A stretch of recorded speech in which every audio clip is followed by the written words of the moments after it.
নমস্কাৰ বন্ধুসকল, পুনৰ স্বাগতম জনাইছো নতুন এটা ভিডিঅ'লৈ। আজি আমি ডিসকাস কৰিম ক্লাস 12 জিওগ্ৰাফি ইউনিট 2 জনসংখ্যা আৰু উন্নয়ন। ওকে, ইয়াৰ আগতে মই চ্যাপ্টাৰ 1 ৰ কোৱেশ্চন আনসাৰ বোৰ ডিসকাস কৰিছো। যদি চোৱা নাই তে ডেসক্ৰিপচনৰ লিংক থাকিব, তোমালোকে চাব পাৰিবা। ওকে, আৰু যদি তোমালোকৰ পিডিএফ ডাউনলোড কৰিব লাগে তেনেহলে টেলিগ্ৰাম চেনেলৰ লিংক আছে ডেসক্ৰিপচনত, লিংকত গৈ টেলিগ্ৰাম চেনেলত জয়েন হৈ তোমালোকে PDF ডাউনলোড কৰিব পাৰিবা। ওকে, তো আগবাঢ়ো আজি।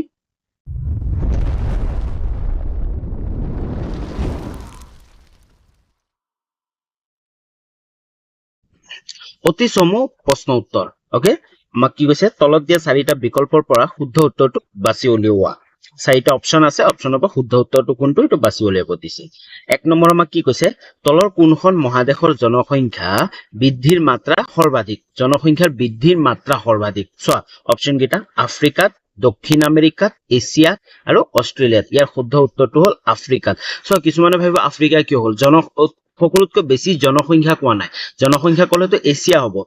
কৈছে কি জনসংখ্যাৰ বৃদ্ধিৰ মাত্ৰা সৰ্বাধিক ক'ত? আফ্ৰিকাত। ওকে, তো নেক্সট কুৱেশ্যনলৈ আগবাঢ়ো। 2 নম্বৰ আমাৰ কি কৈছে, তলৰ কোনটো বিৰল জনবসতি অঞ্চল নহয়? মানে বিৰল জনবসতি অঞ্চল নহয়, একেবাৰে পাতল জনসংখ্যা থকা অঞ্চল নহয়। চোৱা আটাকামা, দক্ষিণ পূব এছিয়া, বিষুবীয় অঞ্চল, মেৰু অঞ্চল। ইয়াৰ শুদ্ধ উত্তৰটো হ'ল 2 নম্বৰ দক্ষিণ পূব এছিয়া। এটো কি বিৰল জনবসতি অঞ্চল নহয়। ওকে, তো নেক্সট কুৱেশ্যনলৈ আগবাঢ়ো। নেক্সট কুৱেশ্যনলৈ আগবঢ়াৰ আগতে যদি চেনেলটো সাবস্ক্ৰাইব কৰা নাই তেনেহলে সাবস্ক্ৰাইব কৰি লোৱা আৰু লগতে বেল আইকনটো প্ৰেছ কৰি লোৱা। ওকে, আৰু বন্ধু বান্ধৱীলৈও শ্বেয়াৰ কৰা। যদি তুমি ক্লাস 12ত পঢ়ি আছা, আগন্তুক যি হাই সেকেন্ডাৰী ফাইনেল ইয়াৰ এক্সাম আহি আছে 2025, তাৰ কাৰণে এই চেনেলটোত কিছুমান ভাল ভাল সুবিধা পাবা। সেইবোৰ হ'ল যেনে ক্লাস 12 জিওগ্ৰাফি সলিউশন 2025 ৰ কাৰণে এই চেনেলটোত প্ৰতিটো চেপ্টাৰৰে সলিউশন খিনি পাবা। প্ৰিভিয়াস ইয়াৰ কুৱেশ্চন পেপাৰ উইথ সলিউশন, আগৰ বছৰ যিমানবোৰ কুৱেশ্চন পেপাৰ আছে কুৱেশ্চন পেপাৰবোৰো পাবা, লগতে সেই কুৱেশ্চন পেপাৰবোৰৰ সলিউশন খিনি উত্তৰখিনিও পাবা। ওকে, আৰু ইজিকে এক্সপ্লেইনো কৰি দিম, হ'ব। নেক্সট প্ৰিভিয়াস ইয়াৰ কুৱেশ্চন পেপাৰ চেপ্টাৰ ওয়াইজ, প্ৰতিটো চেপ্টাৰৰে আগৰ বছৰত কি কি কুৱেশ্চন আহিছিল বা কি কি কুৱেশ্চন বাৰে বাৰে আহি থাকে বা ইম্পৰ্টেন্ট কুৱেশ্চন কি কি আহিব পাৰে সেইবোৰ তোমালোকে পাবা। ওকে, আৰু এই সকলোবোৰ তোমালোকে ভিডিঅ'ৰ মাধ্যমেৰেতো পাবাই, তাৰ উপৰিও তোমালোকে PDF ডাউনলোড কৰিব পাৰিবা আৰু কোনো ধৰণৰ পইচা নালাগে। জাস্ট মোৰ টেলিগ্ৰাম চেনেলটো ডেসক্ৰিপচনত লিংক আছে, তোমালোকে তাত গৈ টেলিগ্ৰাম চেনেলটো জয়েন হোৱাৰ পিছত তাৰ পৰা তোমালোকে PDF বোৰ ডাউনলোড কৰিব পাৰিবা। ওকে, তো নেক্সট কুৱেশ্যনলৈ আগবাঢ়ো। 3 নম্বৰ আমাক কি কৈছে, জনসংখ্যাৰ বিতৰণ প্ৰভাৱ পেলোৱা দুটা ভৌগোলিক কাৰক উল্লেখ কৰা। জনসংখ্যাৰ বিতৰণত প্ৰভাৱ পেলোৱা দুটা ভৌগোলিক কাৰক হ'ল চোৱা জলবায়ু আৰু ভূ আকৃতি। জলবায়ু আৰু ভূ আকৃতিৰ কাৰণে বিভিন্ন ঠাইত জনসংখ্যাৰ বিতৰণবোৰ বেলেগ বেলেগ হয়। যেনেকে অতি ঠাণ্ডা জলবায়ুত মানুহ থাকিব নোৱাৰে, অতি গৰম জলবায়ুত থাকিব নোৱাৰে। জলবায়ু য'ত মধ্যমীয়া হয়, ঠাণ্ডাও হয় বাট গৰমো হয়, সেই ঠাইবোৰত জনসংখ্যা অতিকৈ বেছি। যেনে ভূ আকৃতি, এতিয়া কি হয়, ভূ আকৃতি যেনে ধৰে আমাৰ মাউণ্ট এভাৰেষ্ট আছে ন, তাত জনসংখ্যা বেছি নহয় কিন্তু সমতলত জনসংখ্যা বেছি হয়। সেইকাৰণে দুটাই কাৰক আছে, কি জলবায়ু আৰু ভূ আকৃতি। বুজি পালা? যদি বুজি পোৱা নাই কমেন্টত কবা, মই আকৌ বুজাই দিম।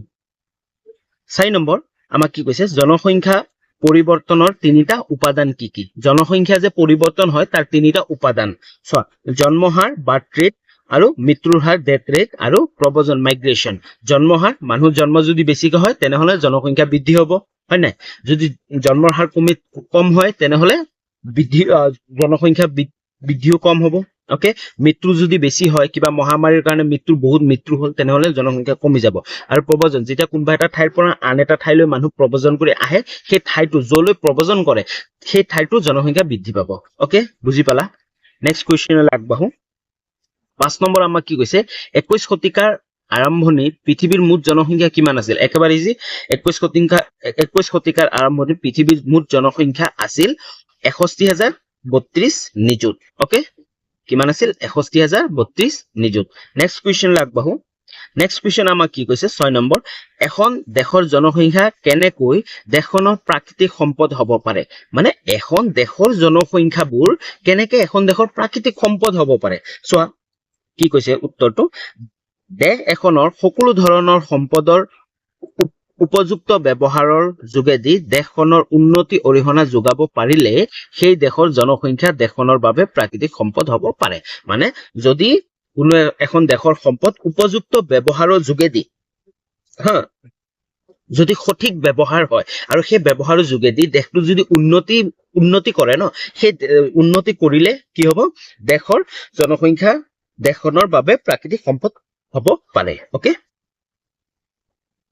নেক্সট কোৱেশ্চন লাগবো আমি 7 নম্বৰ আমাক কি কৈছে জনসংখ্যাৰ ঘনত্ব বুলিলে কি বুজা উত্তৰটো হ'ল জনসংখ্যা আৰু বাসভূমিৰ ক্ষেত্ৰফলৰ গণিতিক অনুপাতক জনসংখ্যাৰ ঘনত্ব বোলে জনসংখ্যা আৰু বাসভূমিৰ ক্ষেত্ৰফলৰ গণিতিক অনুপাতক জনসংখ্যাৰ ঘনত্ব বোলে ওকে নেক্সট 8 নম্বৰ কোৱেশ্চন আমাক কি কৈছে জনসংখ্যাৰ ঋণাত্মক বৃদ্ধি বুলিলে কি বুজা জনসংখ্যাৰ বৃদ্ধি মানে আমি গম পাওঁ যে জনসংখ্যাৰ পৰিমাণ বা সংখ্যা বাঢ়ি যোৱা কিন্তু ঋণাত্মক বৃদ্ধি মানে কি চোৱা নিৰ্দিষ্ট সময় পৰিসৰত অঞ্চল এটাৰ জনসংখ্যা পূৰ্বৰ তুলনাত কমি যোৱাক জনসংখ্যাৰ ঋণাত্মক বৃদ্ধি বোলে যেতিয়া কোনো এখন ঠাইত আগৰ তুলনাত জনসংখ্যা লাহে লাহে কমি যাব সেই ঠাইখনৰ বা সেই গাঁওখনৰ বা সেই দেশখনৰ জনসংখ্যা কি হ'ব ঋণাত্মক বৃদ্ধি বুলি কোৱা যায় ওকে ঋণাত্মক বৃদ্ধি মানে বিয়োগ কমি যোৱা ওকে বুজি পালা নেক্সট কোৱেশ্চন লাগবাহু 9 নম্বৰ আমাক কি কৈছে জনসংখ্যাৰ বৃদ্ধিত বিজ্ঞান আৰু প্ৰযুক্তিয়ে কিদৰে সহায় কৰিছে লিখা জনসংখ্যা যে বৃদ্ধি হৈ আছে এই বৃদ্ধিত বিজ্ঞান আৰু প্ৰযুক্তিবিদ্যা বৰ্তমান সময় কি বিজ্ঞান আৰু প্ৰযুক্তিবিদ্যাৰ যুগ বিভিন্ন ধৰণৰ বস্তু আৱিষ্কাৰ হৈ আছে হয় নাই বিভিন্ন টেকনলজি আহি আছে তাৰ কাৰণে এইবোৰে এই যে বিজ্ঞান আৰু প্ৰযুক্তিবিদ্যা আছে ন কিদৰে সহায় কৰিছে জনসংখ্যাৰ বৃদ্ধিত ওকে সো আনসাৰটো এটা নিৰ্ধাৰিত সময়ৰ ব্যৱধানত নিৰ্দিষ্ট চাৰিসীমাৰ ভিতৰত ঘটা অধিবাসীৰ সংখ্যাৰ বৃদ্ধিকে জনসংখ্যাৰ বৃদ্ধি বুলি কোৱা হয় মানে এটা নিৰ্ধাৰিত সময়ৰ ব্যৱধানত নিৰ্দিষ্ট চাৰিসীমাৰ ভিতৰত ঘটা অধিবাসী সংখ্যাৰ বৃদ্ধিকে কি বুলি কোৱা হয় জনসংখ্যা বৃদ্ধি বুলি কোৱা হয় চোৱা জনসংখ্যা বৃদ্ধিৰ বিভিন্ন কাৰণসমূহৰ ভিতৰত বিজ্ঞান আৰু প্ৰযুক্তিবিদ্যা উন্নতি অন্যতম হয় বিজ্ঞান আৰু প্ৰযুক্তিবিদ্যাৰ যি উন্নতি হৈ আছে ন দিনে দিনে সেই উন্নতি অন্যতম এটা কাৰণ কিহৰ কাৰণ জনসংখ্যা বৃদ্ধিৰ কাৰণ হয় ওকে চোৱা পূৰ্বতে মহামাৰী বা অন্যান্য সংক্ৰামক বেমাৰৰ কবলত পৰি বহুতো মানুহ মৃত্যুৰ মুখত পৰিছিল হয়নে আগৰ দিনত যেতিয়া আমি আমাৰ মা দেউতা বা ককা দেউতাহঁতে কি কয় যে আগত অমুক এটা মহামাৰী আহিছিল সেই মহামাৰীত বহুত মানুহ মৰি গৈছিল কলেৰা মহামাৰী কিবা স্পেনিছ ফ্লু এইবোৰ কিছুমান মহামাৰী কাৰণে বহুত মানুহ মৰিছিল এনেকে কৈছিল হয় নে নাই সেইটোৱে কৈছে যে পূৰ্বতে মহামাৰী বা অন্যান্য সংক্ৰামক বেমাৰৰ কবলত পৰি বহুতো মানুহৰ মৃত্যুৰ মুখত পৰিছিল কিন্তু বিজ্ঞান আৰু প্ৰযুক্তিবিদ্যাৰ উন্নতিয়ে বিভিন্ন পৰিশোধক আৱিষ্কাৰ কৰি এনে বেমাৰসমূহ নিয়ন্ত্ৰণলৈ আনিবলৈ সক্ষম হৈছে কিন্তু বিজ্ঞান আৰু প্ৰযুক্তিবিদ্যাৰ উন্নতিৰ ফলত বিভিন্ন পৰিষেধক আৱিষ্কাৰ কৰি বিভিন্ন দাৱাই ঔষধ কিছুমান আৱিষ্কাৰ কৰি এনে বেমাৰসমূহ নিয়ন্ত্ৰণলৈ আনিবলৈ সক্ষম হৈছে বৰ্তমান সময়ত নিয়ন্ত্ৰণলৈ আনিবলৈ সক্ষম হৈছে এটা উদাহৰণ দিওঁ যেনেকুৱা মহামাৰী সেই মহামাৰী হল যেনেকে আমাৰ কৰোনা মহামাৰী আহিছিল কৰোনা মহামাৰী কি হ'ল যিমানখিনি মানুহ মৰিব লাগিছিল আচলতে মানে আমি যদি চাব যাওঁ যেনেহলে এই আগৰ দিনৰ কথা যেনে আমাৰ ককা দেউতাই ইমান মানুহ মৰি গৈছিল কলেৰা বেমাৰী কিন্তু বৰ্তমান সময়ত যে কৰোনা মহামাৰী আহিছিল সেই মহামাৰীত যিমান মানুহ মৰিব লাগিছিল এটা মহামাৰীত সিমানখিনি মানুহ নমৰিল কাৰণ কি কাৰণ হ'ল বিজ্ঞান আৰু প্ৰযুক্তিবিদ্যাৰ উন্নতি সেই বিজ্ঞান আৰু প্ৰযুক্তিবিদ্যাৰ উন্নতিৰ কাৰণে লগে লগে কি ভেকচিন ওলাই দিলে হয় না ভেকচিন ওলোৱাৰ কাৰণে কি হ'ল মানুহবোৰ বাচিব পাৰিলে হয় না আৰু মানুহৰ মৃত্যু কমকে হ'ল বুজি পালা নে বুজি পোৱা নাই যদি বুজি পোৱা নাই কমেন্টত জনোৱা মই আকৌ বুজাই দিম আৰু এটা ভিডিও বনাম লাগে যিবোৰ কোৱেশ্চন আনসাৰ বুজি নোপোৱা সেইবোৰ কোৱেশ্চন আনসাৰ বুজাই দিম ওকে চোৱা চিকিৎসা বিজ্ঞানৰ উন্নতিৰ বাবে টিউবাৰকলচিছ বেমাৰ পূৰ্বৰ দৰে দুৰাৰোগ্য হৈ থকা নাই মানে এই টিউবাৰকলচিছ বেমাৰটো এই প্ৰযুক্তিবিদ্যা উন্নতিৰ কাৰণে পূৰ্বৰ দৰে দুৰ্গম হৈ থকা নাই এই উন্নতিৰ ফলতেই পলিঅ'ৰ দৰে সমস্যাও ভাৰতবৰ্ষৰ পৰা 100% নিৰ্মূল হৈছে এই যে পলিঅ' বেমাৰ আছিল ন সেই পলিঅ' বেমাৰো ভাৰতবৰ্ষত কি 100% বৰ্তমান নাই পলিঅ' বেমাৰ হয় নাই বিজ্ঞান আৰু প্ৰযুক্তিবিদ্যাৰ উন্নতিৰ ফলস্বৰূপে চিকিৎসা বিজ্ঞানত বিভিন্ন বিভাগ তথা বেমাৰসমূহৰ ওপৰত গৱেষণা হ'বলৈ ধৰিছে, যাৰ ফলত বিভিন্ন প্ৰতিষেধক আৰু ঔষধ আৱিষ্কাৰে ৰোগীক আৰোগ্য কৰাৰ সহায় কৰিছে, হয় নাই? বৰ্তমান সময়ত কি হৈ আছে, বিভিন্ন ধৰণৰ বেমাৰৰ ওপৰত কি হৈছে, চিকিৎসা চলি আছে বা ৰিচাৰ্চ চলি আছে, হয় নাই? ৰিচাৰ্চ চলি আছে, তাৰ কাৰণে কি বিভিন্ন ধৰণৰ ঔষধ বা প্ৰতিষেধক তেওঁলোকে বনাইছে, আৱিষ্কাৰ কৰিছে, ৰোগীক আৰোগ্য কৰাৰ সহায় কৰিছে। অকে, সেইদৰে শল্য চিকিৎসায়ো অস্ত্ৰোপচাৰৰ জৰিয়তে ৰোগীক মৃত্যুমুখী বৰাগীক সুস্থ জীৱন যাপন কৰাত সহায় কৰে। অকে, তাৰোপৰি চিকিৎসা বিজ্ঞান উন্নতি নাৰী আৰু পুৰুষৰ সন্তান জন্ম দিব নোৱাৰা ক্ষমতা দূৰ কৰি সন্তান জন্ম দিয়াত সহায় কৰিছে। বৰ্তমান আগত যেনেকুৱা কিছুমান মানুহে সন্তান জন্মই দিব পৰা নাছিল, হয় নাই? কিন্তু বৰ্তমান সময়ত সেইসকল ব্যক্তিও সন্তান জন্ম দিব পৰা হৈ গ'ল, কিয়? এই চিকিৎসা বিদ্যাৰ কাৰণে। অকে, এনেদৰে বিজ্ঞান আৰু প্ৰযুক্তিবিদ্যাৰ উন্নতিয়ে মানুহৰ মৃত্যুৰ হাৰ হ্ৰাস কৰি আৰু মানুহৰ ক্ষমতা দূৰ কৰি জনসংখ্যা বৃদ্ধি সহায় কৰে। অকে, তো এইবোৰ কাৰণতে যি বিজ্ঞান আৰু প্ৰযুক্তিবিদ্যাই কি কৰিছে, যি মৃত্যুৰ হাৰ অতিকৈ কমাই পেলাইছে আৰু কি জন্মৰ হাৰ বা জনসংখ্যা বৃদ্ধিৰ কাৰণ হৈ পৰিছে এই বিজ্ঞান আৰু প্ৰযুক্তিবিদ্যা। অকে, নেক্সট 10 নম্বৰ কুৱেশ্যন কি কৈছে আমাক, জনপ্ৰব্ৰজনৰ আকৰ্ষণীয় আৰু বিকৰ্ষণীয় কাৰকবোৰ কি? জনপ্ৰব্ৰজনৰ আকৰ্ষণীয় আৰু বিকৰ্ষণীয় কাৰক কি? আকৰ্ষণীয় আৰু বিকৰ্ষণীয় মানে বুজি পাইছা? যেনে চুম্বুক এটা কি আকৰ্ষণ কৰে, আকৌ আনফালেৰে কি কৰে, বিকৰ্ষণ কৰে, দূৰত পঠায়। তো সেই দুটা মানে কি? জনপ্ৰব্ৰজনৰ মানে কি? মানুহৰ জনপ্ৰব্ৰজন, এটা ঠাইৰ পৰা আন এটা ঠাইলৈ যি প্ৰব্ৰজন চলে সেইটো। চোৱা, জনপ্ৰব্ৰজনৰ কাৰণসমূহ প্ৰধানকৈ দুটা ভাগত বিভক্ত কৰিব পাৰি, সেয়া হ'ল আকৰ্ষণীয় কাৰক আৰু বিকৰ্ষণীয় কাৰক। কেইটা কাৰক? দুটা কাৰক, আকৰ্ষণীয় আৰু বিকৰ্ষণীয়। অকে, চোৱা, সুবিধাজনক অঞ্চলসমূহে কম সুবিধাজনক অঞ্চলৰ বাসিন্দাসকলক সদায় আকৰ্ষিত কৰে। যিবোৰ সুবিধাজনক অঞ্চলসমূহ আছে না, য'ত সুবিধাবোৰ আছে, বিভিন্ন ধৰণৰ কামৰ সুবিধা আছে বা স্কুলৰ সুবিধা আছে, শিক্ষাৰ সুবিধা আছে বা চিকিৎসাৰ সুবিধা আছে, সেই অঞ্চলসমূহে আকৰ্ষণ কৰে। কাক আকৰ্ষণ কৰে? কম সুবিধাজনক, যেনেকুৱা গাঁও অঞ্চলৰ কি হয়, ৰাস্তা ঘাট বেয়া, তাত কি শিক্ষাৰ ব্যৱস্থা বেয়া বা চিকিৎসা ব্যৱস্থা বেয়া, কৰ্মৰাজি ইমান নাই, কাম কৰা সুবিধা নহয়, সেই মানুহবোৰে কি হয়, এই চহৰ অঞ্চললৈ যাব বিচাৰে। আৰু সেইকাৰণে সুবিধাজনক অঞ্চলসমূহে কম সুবিধাজনক অঞ্চলসমূহক কি কৰে? আকৰ্ষিত কৰে। অকে, অৰ্থাৎ প্ৰব্ৰজনৰ উৎসস্থল তুলনাত সদায় সমৃদ্ধিশালী হয় আৰু লক্ষ্যস্থলৰ সুবিধাসমূহ হৈ পৰে প্ৰব্ৰজন আকৰ্ষণীয় কাৰক। বুজি পালা? সেইটোৱে কৈছে, য'ত সুবিধা আছে সেই অঞ্চলটোৱে, য'ত কম সুবিধা আছে সেই অঞ্চলটোক কি আকৰ্ষণ কৰে। অকে, লক্ষ্যস্থল নিৰ্ধাৰণ কৰোঁতে প্ৰাধান্য পায় নিৰাপত্তাৰ বিষয়টোৱে। জনপ্ৰব্ৰজনৰ কেইটামান আকৰ্ষণীয় কাৰক হ'ল কৰ্ম সংস্থানৰ সুবিধা, অকে, শান্তিপূৰ্ণ স্বাধীন নিৰাপদ জীৱন যাপন, শিক্ষা সুবিধা আদি। তো এই কৰ্ম আৰু সংস্থাপন আৰু কি শান্তিপূৰ্ণ স্বাধীনতা, হয় নাই, নিৰাপদ জীৱন, শিক্ষা সুবিধা, এইবোৰ এটা কি আকৰ্ষণৰ কাৰণ হয়। অকে, আনহাতে চোৱা, মানুহে বসবাসৰ ক্ষেত্ৰত সমস্যাৰ সন্মুখীন হলে আন সুবিধাজনক ঠাইলৈ প্ৰব্ৰজন কৰে। প্ৰব্ৰজনৰ উৎসস্থলৰ সমস্যাসমূহ প্ৰব্ৰজন বিকৰ্ষণীয় কাৰক হয়। যেনে, আৰু নেক্সট হ'ল কি বিকৰ্ষণ কাৰক মানে কি হয়, মানে কোনোবাই মানুহ এজনে এটা ঠাইত বসবাস কৰি আছে, সেই ঠাইত কিছুমান সমস্যাই দেখা দিছে, হয় নাই? সমস্যাই দেখা দিয়াৰ ফলত কি হয়, মানুহজনে সেই ঠাইৰ পৰা আন এটা ঠাইলৈ যায়, সেইটো হ'ল বিকৰ্ষণ। সমস্যা, চোৱা, যোনটো ঠাইত বাস কৰি আছে সেই ঠাইত যেতিয়া সমস্যাৰ সন্মুখীন হয়, তাৰ কাৰণে যি প্ৰব্ৰজন হয় সেইটো কি বিকৰ্ষণ বুলি কয়। আৰু আকৰ্ষণ মানে বেলেগ। আকৰ্ষণ মানে কি, যদি কম আণ্ডাৰ ডেভেলপ ঠাইত থাকে, যদি বেছি কৰ্মৰাজি য'ত সুবিধাজনক ঠাই থাকে, সেই অন্য এটা ঠাইৰ যেতিয়া সুবিধা থাকে সেই ঠাইলৈ যেতিয়া যায় সেইটো কি কয়, আকৰ্ষণ বুলি কয়। আৰু যেতিয়া যোন ঠাইত থাকে সেই ঠাইত যদি সমস্যা দিয়ে, সেইটো যেতিয়া মানুহজনে প্ৰব্ৰজন কৰে সেইটো বিকৰ্ষণ। বুজি পালানে নাই? বুজি যদি পোৱা নাই কমেন্টত জনোৱা, মই আকৌ বুজাই দিম। অকে, বুজি পাইছা? এটা ভাল উদাহৰণ দিওঁ, শুনা। আকৰ্ষণ মানে কি?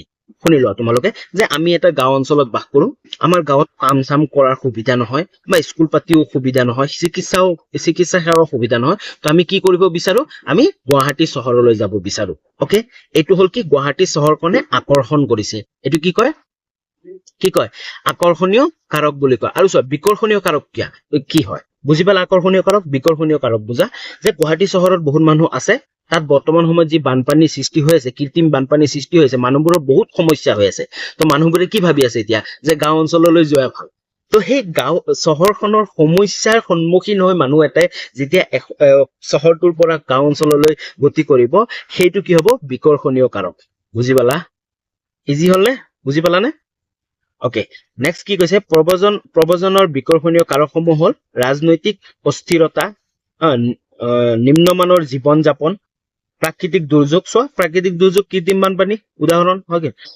চৰম জলবায়ু নিয়োগৰ সীমাবদ্ধতা উচ্চ শিক্ষাৰ সুবিধা সীমাবদ্ধতা আদি তো এইবোৰ সমস্যা এইবোৰ হল কি বিকৰ্ষণীয় কাৰকসমূহ ওকে তো নেক্সট আমি 11 নম্বৰ কি হৈছে জনবিস্ফোৰণ ক'ত হয় জনবিস্ফোৰণ কি হয় ওকে জনবিস্ফোৰণ ক'ত হয় আৰু জনবিস্ফোৰণ কি হয় চোৱা কি কৈছে পৃথিৱীৰ অনুন্নত অথবা উন্নয়নশীল দেশসমূহত জনবিস্ফোৰণ হয় জনবিস্ফোৰণৰ কাৰকসমূহ হল এক বিজ্ঞান আৰু প্ৰযুক্তিবিদ্যাৰ উন্নতিৰ লগে লগে চিকিৎসা বিজ্ঞানৰ প্ৰচুৰ উন্নতি হৈছে নতুন নতুন ঔষধ আৰু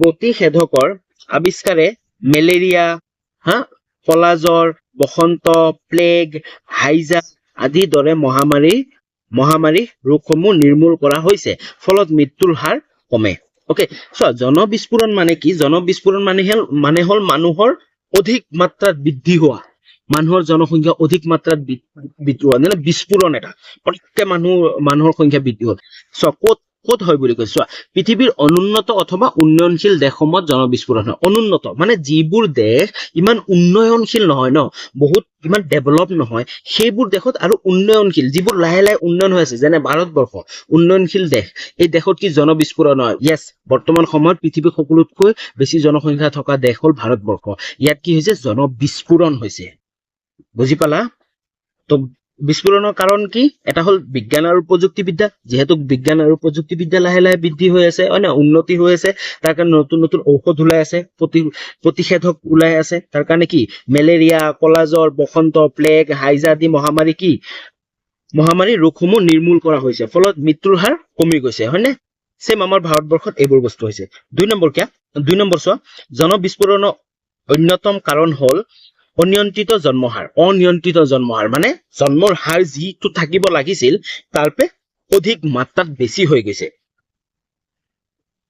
নিৰক্ষৰতা অন্ধবিশ্বাস সামাজিক কুপ্ৰথা আদিয়ে ইয়াত কি কৰিছে অৰিহণা যোগায় এই যে নিৰক্ষৰতা অন্ধবিশ্বাস সামাজিক কুপ্ৰথা কিছুমান আছে যিবোৰে কি ইয়াত অৰিহণা যোগায় যাৰ ফলত পৰিয়ালৰ পৰিকল্পনা কাৰ্যসূচী ৰূপায়ণ কৰিব নোৱাৰে বহুতো পৰিয়ালৰ পুত্ৰ সন্তানৰ আশাত বহুবাৰ গৰ্ভধাৰণ কৰিব লগা হয় মহিলাগৰাকীয়ে চোৱা আমাৰ এই সমাজত কিছুমান কুপ্ৰথা আছে যে লৰাই লাগিব হয় নাই সেই লৰাই লাগিব তে এই লৰা জন্ম দিয়াৰ কাৰণে মানুহ কি বাৰে বাৰে গৰ্ভৱতী হৈ থাকে যেতিয়া দুটামান ছোৱালী হল গৰ্ভৱতী কৰিলে কিয় লৰা লাগে বুজি পালা তো এনেকে কি হৈ আছে জনসংখ্যা বৃদ্ধি হৈ আছে বুজি পালা নেক্সট 3 নম্বৰ কি হৈছে বিদেশী লোকৰ আগমনেও জনবিস্ফোৰণত অৰিহণা যোগায় বিদেশী লোকসকল যেতিয়া বিদেশৰ অন্যান্য দেশৰ পৰা মানুহবোৰ আহি আছে সেইবোৰো কি অৰিহণা যোগাইছে জনবিস্ফোৰণৰ উদাহৰণস্বৰূপে ভাৰতবৰ্ষলৈ চুবুৰীয়া দেশ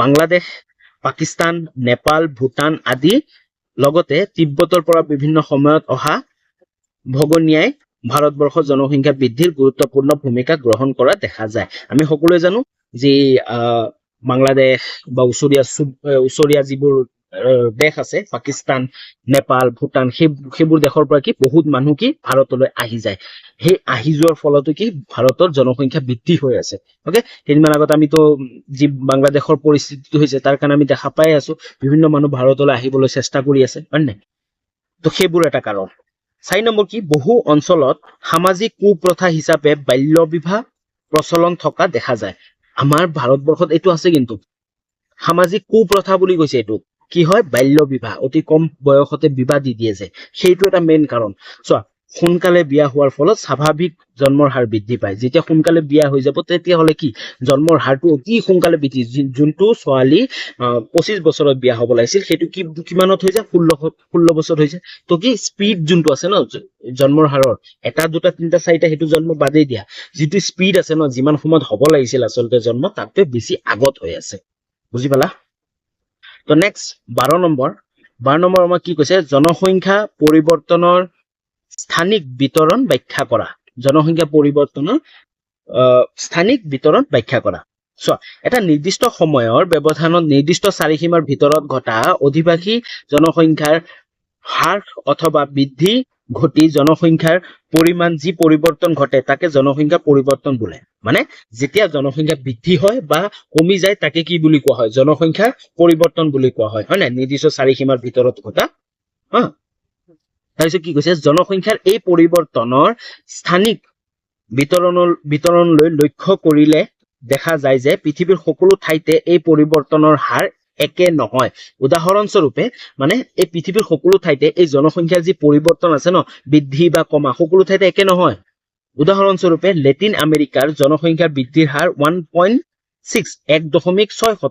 আনহাতে এছিয়া মহাদেশৰ জনসংখ্যা বৃদ্ধিৰ হাৰ 1.4 হয় নাই এছিয়া মহাদেশৰ জনসংখ্যা বৃদ্ধিৰ হাৰ 1.4 সেইদৰে অষ্ট্ৰেলিয়াৰ জনসংখ্যা বৃদ্ধিৰ হাৰ 1.3 1.3 আৰু উত্তৰ আমেৰিকাৰ 0.9 আফ্ৰিকা মহাদেশৰ জনসংখ্যা বৃদ্ধিৰ হাৰ সৰ্বাধিক আফ্ৰিকা মহাদেশৰ জনসংখ্যাৰ বৃদ্ধিৰ হাৰ কি সৰ্বাধিক আৰু এই পৰিমাণ হল 2.4 এক নম্বৰ কোৱেশ্চনটো আছিল হয় নে সৰ্বাধিক জনসংখ্যা বৃদ্ধিৰ হাৰ আফ্ৰিকা কিমান 2.4 জনসংখ্যা বৃদ্ধিৰ হাৰৰ পৰিৱৰ্তন কেৱল মহাদেশ অনুসৰিয়ে হোৱা নাই মহাদেশ সমূহৰ অন্তৰ্গত বিভিন্ন ৰাষ্ট্ৰ তথা অঞ্চল অনুসৰিও এই পৰিৱৰ্তন পৰিলক্ষিত হয় কেৱল মহাদেশতে হোৱা নাই মহাদেশৰ সলনিও কি হয় বিভিন্ন অঞ্চল অনুসৰিও এই পৰিৱৰ্তন হয় ওকে তো লাষ্ট কুৱেশ্চন 13 নম্বৰ কুৱেশ্চন চোৱা কি কৈছে জনসংখ্যা পৰিৱৰ্তনৰ প্ৰভাৱ ব্যাখ্যা কৰা জনসংখ্যা যি পৰিৱৰ্তন হৈ আছে ন সেই পৰিৱৰ্তনৰ প্ৰভাৱবোৰ ব্যাখ্যা কৰিব দিছে চোৱা সাধাৰণতে জনসংখ্যা পৰিৱৰ্তন বুলি ক'লে এটা নিৰ্দিষ্ট সময়ৰ ব্যৱধানত নিৰ্দিষ্ট চাৰিসীমাৰ ভিতৰত ঘটা আদিবাসী সংখ্যাৰ হাৰ অথবা বৃদ্ধি ঘটি জনসংখ্যাৰ পৰিমাণ যি পৰিৱৰ্তন ঘটে তাকে কোৱা হয় ওকে এইটো আছিল জনসংখ্যা পৰিৱৰ্তন আৰু এইটো প্ৰভাৱ জনসংখ্যা পৰিৱৰ্তনৰ প্ৰভাৱসমূহ চোৱা কিন্তু দিনে দিনে পৃথিৱীৰ জনসংখ্যাৰ পৰিমাণ বৃদ্ধি পাই আহিছে আৰু জনসংখ্যাৰ বৃদ্ধিয়ে জনসংখ্যাৰ পৰিৱৰ্তন ঘটাইছে হয় না গতিকে আমি জনসংখ্যাৰ পৰিৱৰ্তন বুলি ক'লে জনসংখ্যাৰ বৃদ্ধিক বুজিব লাগিব জনসংখ্যা পৰিৱৰ্তন বুলিলে কি বুলি বুজিব লাগিব জনসংখ্যাৰ বৃদ্ধিটোৱে বুজিব লাগিব ওকে গতিকে এনে পৰিৱৰ্তন অৰ্থাৎ জনসংখ্যাৰ বৃদ্ধিৰ হাৰ ধনাত্মক হলে মানৱ সম্পদৰ ক্ষেত্ৰত আগুৱাই দেশ এখনে বিভিন্ন দিশত আগুৱাব পাৰিব ওকে ধনাত্মক হলে বিভিন্ন দেশত আগবাঢ়িব পাৰিব আনহাতে জনসংখ্যাৰ ঋণাত্মক বৃদ্ধিৰ ফলত খাদ্যৰ নাটনিয়ে দেখা দিয়ে আৰু দেশৰ খনিজ পদাৰ্থৰ পৰিমাণ লাহে লাহে কমি আহে ওকে কৰ্ম সংস্থাপন অভাৱত ঘটি নিবনুৱা সমস্যাৰ সৃষ্টি হয় জনসংখ্যা এনে বৃদ্ধিৰ ফলত সৰি এইটো ঋণাত্মক নহয় দেই ধনাত্মক হ'ব আৰু এইটো হ'ব ঋণাত্মক দেই উপযুক্ত বাসস্থান অভাৱ ঘটে বৰ্ধিত জনসংখ্যাৰ খাদ্য চাহিদা পূৰ কৰিবলৈ খেতি পথাৰবোৰত এবিধ শস্যৰ পাছত আন এবিধ শস্য খেতি কৰিবলৈ লোৱাৰ ফলত মাটিৰ উৰ্বৰতা হ্ৰাস পায় ফলস্বৰূপে উৎপাদনৰ ক্ষমতা হ্ৰাস পায় সেইদৰে প্ৰাকৃতিক সম্পদৰ অত্যাধিক ব্যৱহাৰৰ ফলত এইবোৰৰ সঞ্চিত ভাণ্ডাৰো উদং হবলৈ ধৰিছে এইদৰে জনসংখ্যাৰ পৰিৱৰ্তন ভৱিষ্যতৰ বাবেও নানান প্ৰকাৰৰ সমস্যাৰ সৃষ্টিৰ পথ প্ৰসাৰিত হৈ আছে মানে যদি জনসংখ্যাৰ ধনাত্মক বৃদ্ধি হ'ব ন সেইটো বৃদ্ধি হলে কি হয় দেশখনৰ কি উপযুক্ত কি বাসস্থানবোৰ অভাৱ হয় তেনেহলে বেছিকে খেতি কৰিব লাগে খেতি কৰিলে কি হ'ব মাটিৰ উৰ্বৰতা কমি যাব হয় নাই ওকে তো আজিলৈ ইমানখিনি আছিল তো ভিডিঅ'টো বহুত লং হৈ গ'ল একো নাই যদি তোমালোকে ভাল পালা তেনেহলে প্লিজ সাবস্ক্ৰাইব কৰা লগতে চেনেলটো শ্বেয়াৰো কৰা ওকে কমেন্ট কৰি জনোৱা কিবা ভুল হৈছে যদি বা কিবা বুজি পোৱা নাই যদি মই আকৌ বুজাই দিম আৰু তোমালোকে যদি ক্লাছ 12 পঢ়ি আছা তে তোমালোকৰ এই চেনেলটো মাষ্ট সাবস্ক্ৰাইব কৰিবই লাগিব ওকে আজিলৈ ইমানখিনি আছে বাই বাই পুনৰ লগ পাইছো নতুন এটা